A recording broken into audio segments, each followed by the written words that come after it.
Video చూసాను. ఆ వీడియోలో ఏముందంటే, ఒక చాతబడి చేసే వ్యక్తి, విచ్ అంటారు కదా, ఆమె చెప్పింది ఏంటిదంటే, ఆమె ఇప్పుడు నమ్ముకుంది సీక్రెట్స్ అని రివీల్ చేస్తూ ఏం చెప్పిందంటే, ఒకసారి మాలో ఉన్న హెడ్ విచ్ మమ్మల్ని పంపించాడు, వారికి విరుద్ధంగా కార్యము చేయమని, వారికి విరుద్ధంగా నష్టం కలుగజేయమని మమ్మల్ని పంపించాడు. అంటే దురాత్మలు పంపించమని వేడుకున్నారు.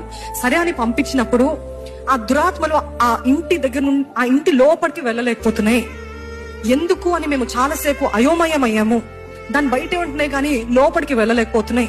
మరలా మా దగ్గరికి తిరిగి వచ్చేస్తున్నాయి.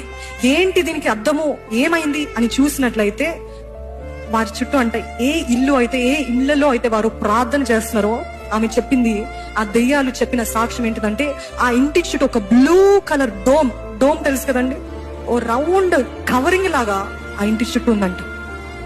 ఇప్పటికైనా ప్రార్థన చేస్తారా? ఇదేదో మీకు నిరూపించి చెప్పి అప్పుడు ప్రార్థన చేయడం కాదు, అంత శక్తి ఉందని చెప్తున్నాను. What am I trying to say? Your prayers have that much power. అంత శక్తి ఉంది. ఈ రోజు దాడి చేయడానికి నీకు విరోధంగా రూపించబడిన ఏ ఆయుధమో వర్ధిల్లదు. ఎప్పుడు ఆయన సన్నిధిలో గడిపినప్పుడు, ఎప్పుడు ప్రార్థన చేస్తున్నప్పుడు, ఎల్లప్పుడూ ఆయనతో సహవాసం కలిగినప్పుడు. వారము ఏదో అవసరతకి గ్రోసరీ స్టోర్కి వెళ్ళినప్పుడు ఎలాగైతే కొనుక్కుంటారో అలా కాదండి ప్రార్థన అంటే. దేవా ఇది